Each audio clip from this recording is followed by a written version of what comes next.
Hey everybody, it is day 21, dose 41. I'm a little late taking my dose today, but that's all right. I cheated, went to Red Robin, had a Whiskey River burger, 1100 calories, I think. Very full. We'll see what it does tomorrow. Like I said, I was right at 208.2 or something like that. This morning. I only slept 4 hours, so I would have probably been below that. Probably would have been 207. But when you don't sleep as much, you don't show as much loss because you don't burn as much calories while you're sleeping if you don't sleep 8 hours, of course.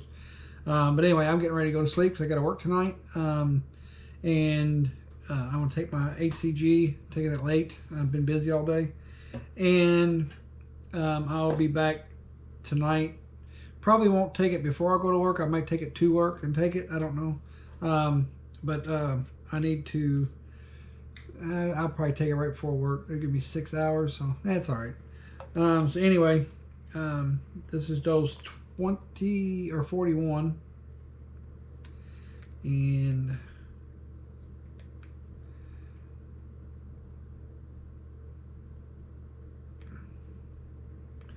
here we go. And I will be back tonight to take my other dose, and not going to eat anything tonight, not going to eat anything at work. Probably going to eat something light tomorrow, like maybe a piece of tilapia or something, just something very light, very low calorie, and make up for what I did today. Yep, that's what I did. I cheated. Sorry. But anyway, I will see you all tonight.